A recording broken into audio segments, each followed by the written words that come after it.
हर हर महादेव। स्वागत है आप सबका हमारे भक्तिपूर्ण चैनल पर। आज पौष मास की पूर्णिमा है और पौष मास की पूर्णिमा का व्रत करने से मनुष्य को सभी पापों से मुक्ति मिलती है और उसे सभी प्रकार के सुख, सौभाग्य और समृद्धि की प्राप्ति होती है।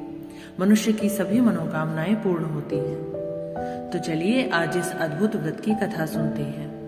अगर आप चैनल पर नए हैं तो कृपया चैनल को लाइक, शेयर और सब्सक्राइब जरूर से कर लें और बेल आइकन प्रेस करना बिल्कुल ना भूलें ताकि ऐसे ही भक्तिपूर्ण कथाओं की वीडियो आप तक पहुंचती रहे। तो चलिए आज की पूर्णिमा की व्रत की कथा सुनते हैं। बोले श्री विष्णु भगवान की जय, बोले शंकर भगवान की जय। द्वापर युग में एक बार यशोदा मैया ने श्री कृष्ण जी से कहा कि तुम तो पूरे संसार के पालन करता हो, आज तो मुझे कोई ऐसा व्रत बताओ जिसे करने से एक स्त्री को कभी विधवा होने का भय न रहे। इससे मनुष्य की सभी मनोकामनाएं भी पूर्ण हो। इस पर श्री कृष्ण बोले, हे माता, आपने बहुत ही सुंदर प्रश्न पूछा। मैं आपको इसके बारे में विस्तार से बताता हूँ। सौभाग्य प्राप्ति के लिए महिलाओं को 32 पूर्णमासियों का व्रत करना चाहिए। ऐसा करने से उनकी सभी मनोकामनाएं पूर्ण होती हैं और उन्हें सौभाग्यवती होने का आशीर्वाद मिलता है। आज मैं आपको इससे जुड़ी हुई कथा सुनाता हूँ। इस भूमंडल पर एक अत्यंत प्रसिद्ध राजा चंद्रहास रहते थे और जिनकी नगरी थी कातिका और नगरी सभी प्रकार से समृद्ध थी। उस नगरी में धनेश्वर नाम का एक ब्राह्मण रहता था और उसकी पत्नी थी सुशीला जो अति रूपवान थी। दोनों ही बड़े प्रेम से नगरी में रहते थे। घर में धन धान्य की कोई कमी नहीं थी, लेकिन उनको एक बड़ा भारी दुख था कि उनकी कोई संतान नहीं थी। इस कारण दोनों बहुत दुखी भी रहते थे। एक दिन एक बड़ा तपस्वी योगी उस नगरी में आया। अब वह योगी सभी घरों से भिक्षा लेकर भोजन करता, लेकिन धनेश्वर के घर से भिक्षा नहीं लेता। एक समय वो जब सब घरों से भिक्षा लेकर भिक्षान ग्रहण कर रहा था, तब धनेश्वर ने उसको देख लिया और जाकर के उनसे कहा कि हे महात्मन, आप सब घरों से भिक्षा लेते हैं परंतु मेरे घर से भिक्षा नहीं लेते, इसका क्या कारण है? योगी ने धनेश्वर से कहा कि निसंतान के घर की भीख पतितों के अन्न के समान होती है और जो पतितों का अन्न खाता है वो स्वयं भी पतित हो जाता है। अब क्योंकि तुम निसंतान हो तो इसलिए पतित हो जाने के भय से ही मैं तुम्हारे घर की भिक्षा नहीं लेता।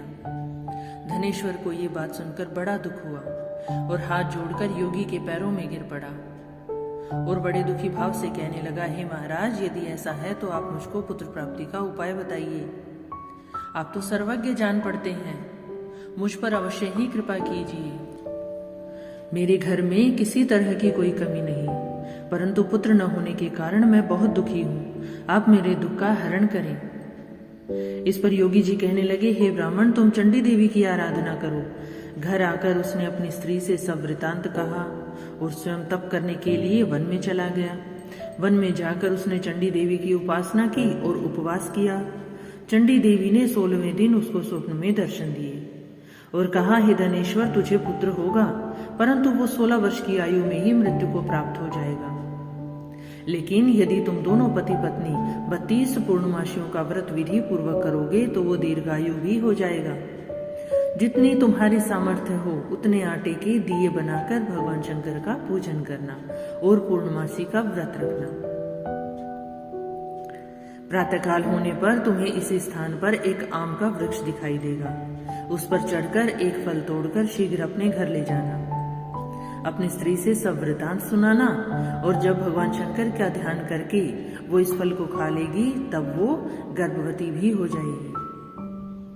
जब ब्राह्मण प्रातःकाल उठा तो उसे उस स्थान के पास ही एक आम का वृक्ष दिखाई दिया जिस पर एक आम का फल लगा हुआ था। अब ब्राह्मण ने आम के वृक्ष पर चढ़कर फल तोड़ने का खूब प्रयत्न किया, लेकिन वो वृक्ष पर चढ़ नहीं पाया। फिर ब्राह्मण को बहुत चिंता हुई कि अब मैं इस फल को कैसे तोड़ूं। इस पर उसने विघ्न विनाशक श्री गणेश जी की वंदना की और कहा, हे दयानिधे, अपने भक्तों के विघ्नों का नाश करने वाले, उनके मंगल कार्यों को सिद्ध करने वाले, दुष्टों का नाश करने वाले, रिद्धि सिद्धि को देने वाले, आप मुझ पर कृपा करके मुझे इतना बल दें कि मैं अपने मनोरथ को पूर्ण कर सकूं। गणेश जी प्रसन्न हुए और श्री गणेश जी की प्रार्थना की कृपा से धनेश्वर वृक्ष पर चढ़ गया। उसने एक अति सुंदर आम का फल देखा। अब उसने विचार किया कि जो वरदान में फल का जिक्र किया गया था वो फल ये ही है, और कोई फल तो दिखाई ही नहीं देता। उस धनेश्वर ब्राह्मण ने जल्दी से फल को तोड़कर अपनी स्त्री को लाकर खिला दिया। अब इसके पश्चात भगवान शंकर की कृपा से उसकी पत्नी गर्भवती हो गई। देवी जी की असीम कृपा से उसे एक अत्यंत सुंदर पुत्र की प्राप्ति भी हुई, जिसका नाम उन्होंने देवीदास रखा। माता पिता के हर्ष और शोक के साथ वह बालक शुक्ल पक्ष के चंद्रमा की भांति बढ़ने लगा। माता भवानी की कृपा से वो बालक बहुत ही सुंदर, सुशील, पढ़ने में बहुत ही निपुण हो गया। चंडी देवी की आज्ञा अनुसार उसके माता पिता ने 32 पूर्णमासी का व्रत रखना आरंभ कर दिया, जिससे उसका पुत्र दीर्घायु हो जाए। 16वां वर्ष लगते ही देवीदास के माता पिता को बड़ी चिंता सताने लगी कि कहीं उनके पुत्र की इस वर्ष में मृत्यु न हो जाए। इसलिए उन्होंने अपने मन में विचार किया कि ये दुर्घटना उनके सामने हो गई तो वे कैसे सहन कर सकेंगे। उन्होंने देवीदास के मामा को बुलाया और कहा कि हमारी इच्छा है कि देवीदास 1 वर्ष तक काशी में जाकर विद्या अध्ययन करे, और हम इसको अकेला भी नहीं छोड़ना चाहते, इसलिए साथ में तुम भी चले जाओ। 1 वर्ष के पश्चात इसको वापस लौटा लाना। सब प्रबंध करके उसके माता पिता ने काशी जाने के लिए देवीदास को एक घोड़े पर बैठाकर मामा के साथ विदा कर दिया। अब धनेश्वर ने अपनी पत्नी के साथ अपने पुत्र की मंगल कामना और दीर्घायु के लिए भगवती दुर्गा की आराधना और पूर्णमासियों का व्रत करना आरंभ कर दिया। इस प्रकार उन्होंने 32 पूर्णमासी का व्रत पूरा किया। कुछ समय पश्चात एक दिन वे दोनों मामा और भांजा मार्ग में रात्रि बिताने के लिए किसी गांव में ठहरे हुए थे। उस दिन उस गांव में एक ब्राह्मण की अत्यंत सुंदर, सुशीला, विदुषी और गुणवती कन्या का विवाह होने वाला था। जिस धर्मशाला के अंदर वर और उसकी बारात ठहरी हुई थी, उसी धर्मशाला में देवीदास और उसके मामा भी ठहरे हुए थे। संयोगवश कन्या को तेल आदि चढ़ाकर मंडप आदि का कृत्य किया जा रहा था, लेकिन लग्न के समय वर को धनुर्वात अर्थात एक वायु रोग, जिसमें शरीर धनुष की तरह झुककर टेढ़ा हो जाता है, वो रोग हो गया। इस कारण वर के पिता ने अपने कुटुंबियों से परामर्श करके निश्चय किया कि ये देवीदास मेरे पुत्र जैसा ही सुंदर है, मैं इसके साथ ही लग्न करा देता हूँ और बाद में विवाह के अन्य कार्य मेरे लड़के के साथ हो जाएंगे। ऐसा सोचकर उन्होंने देवीदास के मामा से जाकर बोला कि तुम थोड़ी देर के लिए अपने भांजे को हमें दे दो, जिसे विवाह के लग्न के सारे कृत्य सुचारू रूप से हो सके। तब उसका मामा कहने लगा कि जो कुछ भी कन्यादान के समय वर को मिले वो सब हमें दे दिया जाए, तो मेरा भांजा इस बारात का दूल्हा बनेगा। ये बात वर के पिता ने स्वीकार कर ली और इस पर मामा ने भांजे को वर बनने के लिए भेज दिया और उसके साथ सब विवाह कार्य रात्रि में विधि पूर्वक संपन्न हो गए। पत्नी के साथ वो भोजन न कर सका और अपने मन में सोचने लगा कि न जाने ये कैसी स्त्री होगी। वह एकांत में इसी सोच में पड़ गया और उसकी आंखों में आंसू आ गए। तब वधू ने पूछा कि क्या बात है, आप इतने उदास और दुखी क्यों हैं? तब उसने सारी बातें जो वर के पिता और उसके मामा में हुई थी उसको बतला दी। तब कन्या कहने लगी कि ये ब्रह्म विवाह के विपरीत कैसे हो सकता है। देव, ब्राह्मण, अग्नि के सामने मैंने आपको ही अपना पति बनाया, इसलिए आप ही मेरे पति हैं और मैं आपकी ही पत्नी रहूंगी, किसी अन्य की नहीं। तब देवीदास ने कहा, ऐसा मत करिए, क्योंकि मेरी आयु बहुत कम है। मेरे पश्चात आपकी क्या गति होगी, इन बातों को अच्छी तरह विचार लो। परंतु वो दृढ़ विचार वाली स्त्री थी। बोली कि जो आपकी गति होगी वही मेरी गति होगी। हे स्वामी, आप उठिए और भोजन करिए, आप निश्चय ही भूखे होंगे। इसके पश्चात देवीदास और उसकी पत्नी दोनों ने भोजन किया और शेष रात्रि वे सोते रहे। प्रातःकाल देवीदास ने अपनी पत्नी को 3 नगों से जड़ी हुई एक अंगूठी दी, एक रुमाल दिया और बोला, हे प्रिये, इसे लो और संकेत समझकर स्थिरचित्त हो जाओ। मेरा मरण और जीवन जानने के लिए एक पुष्प वाटिका बना लो, उसमें सुगंधि वाली एक नव मल्लिका लगा लो, उसको प्रतिदिन जल से सींचा करो और आनंद के साथ खेलो कूदो और उत्सव मनाओ। जिस समय और जिस दिन मेरा प्राणांत होगा ये फूल सूख जाएंगे और जब ये फिर हरे हो जाएं तो जान लेना कि मैं जीवित हूँ। इतना समझाकर वो वहां से चला। प्रातःकाल होते ही वहां पर गाजे बाजे बजने लगे और जिस समय विवाह के कार्य समाप्त करने के लिए वर तथा सब बाराती मंडप में आए तो कन्या ने वर को देखा और अपने पिता से कहा कि ये तो मेरा पति नहीं है। मेरा पति तो वही है जिसके साथ मेरा पाणी ग्रहण हुआ था, इसके साथ तो मेरा विवाह नहीं हुआ। यदि ये वही है तो बताइए कि मैंने इसको क्या दिया। मधुपर्क और कन्यादान के समय जो मैंने भूषण आदि दिए थे उन्हें दिखाएं और रात में मैंने क्या गुप्त बातें कही थी वो सब भी मुझे बताएं। पिता ने उसके कथनानुसार वर को बुलवाया और कन्या की सारी बातें सुनकर कहने लगा कि मैं कुछ नहीं जानता। इसके पश्चात लज्जित होकर वहां से चला गया। सारी बारात भी अपमानित होकर वहां से लौट गई। भगवान श्री कृष्ण बोले, हे माता, इस प्रकार देवीदास काशी विद्या अध्ययन के लिए चला गया। जब कुछ समय व्यतीत हुआ तो काल से प्रेरित होकर एक सर्प रात्रि के समय उसको डसने के लिए वहां आया।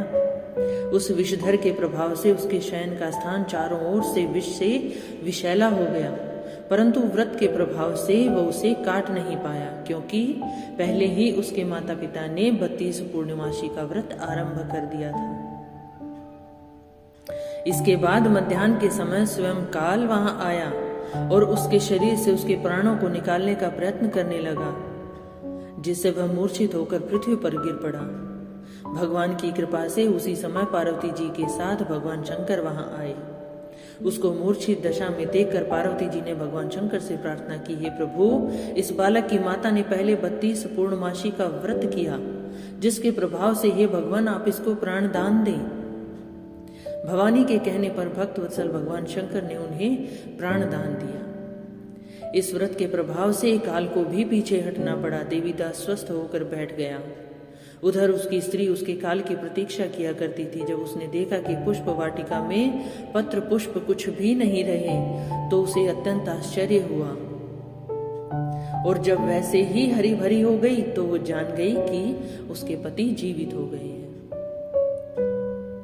ये देखकर मन ही मन बहुत प्रसन्न होकर उसने अपने पिता से कहा, हे पिताजी, मेरे पति जीवित हैं, आप उनको ढूंढना शुरू करें। जब 16वां वर्ष व्यतीत हो गया तो देवीदास भी अपने मामा के साथ काशी से चल दिया। इधर उसके ससुर उसे ढूंढने के लिए अपने घर से जाने वाले ही थे कि दोनों मामा भांजा वहां पर आ गए। देवीदास को आता देखकर उसका ससुर बड़ी प्रसन्नता के साथ अपने घर गया। उस समय नगर के निवासी भी वहां इकट्ठे हो गए और सब ने निश्चय किया कि अवश्य ही इस बालक के साथ इस कन्या का विवाह हुआ था, और देवीदास का ससुर उसे अपने घर में लेकर गया। तब बालक को जब कन्या ने देखा तो पहचान लिया और कहा कि ये तो वही है जो संकेत करके गया था। और इसके बाद सभी कहने लगे कि भला हुआ जो ये आ गया, और सब नगरवासियों में आनंद छा गया। श्री कृष्ण जी कहने लगे कि इस प्रकार धनेश्वर 32 पूर्णिमाओं के व्रत के प्रभाव से पुत्रवान हो गया। जो भी स्त्रियां इस व्रत को करती हैं वे जन्म जन्मांतर में वैधव्य का दुख नहीं भोगती और सदैव सौभाग्यवती रहती हैं। ये मेरा वचन है और इसमें कोई संदेह नहीं। यह व्रत पुत्र पौत्रों को देने वाला, संपूर्ण मनोकामनाओं को पूर्ण करने वाला है। 32 पूर्णिमाओं के व्रत करने से व्रती की सभी इच्छाएं भगवान शंकर पूर्ण करते हैं। बोले शंकर भगवान की जय, श्री कृष्ण भगवान की जय, श्री सत्यनारायण भगवान की जय, श्री विष्णु भगवान की जय। हर हर महादेव। ऐसी ही भक्तिपूर्ण कथाएं सुनने के लिए आप मेरे चैनल से जुड़े रहिए। चैनल को